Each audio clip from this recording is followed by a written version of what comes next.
د الله رسول فرمایي که یو چا په مدینه شریفه کې 40 منځونه وکړلو په جماعت سره او یو لمونځ هم ځینې فوت نسلو، د الله رسول فرمایي د قیامت په ورځ به الله رب العزت دا سړی له منافقت هم او له جهنم هم د جهنم د اور څخه الله بری کوي.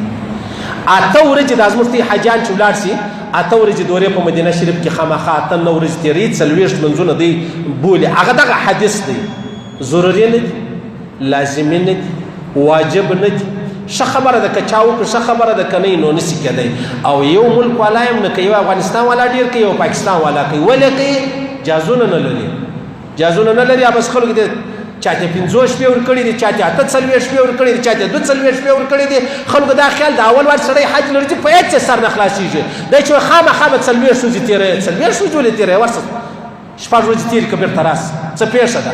جازونه نه لري. ومشته دا خبره کېښوله خامخا به په مدینه شریف کې تا 8 ورځې تېروي یا تېرې که ښه خوند کوي الحمدلله.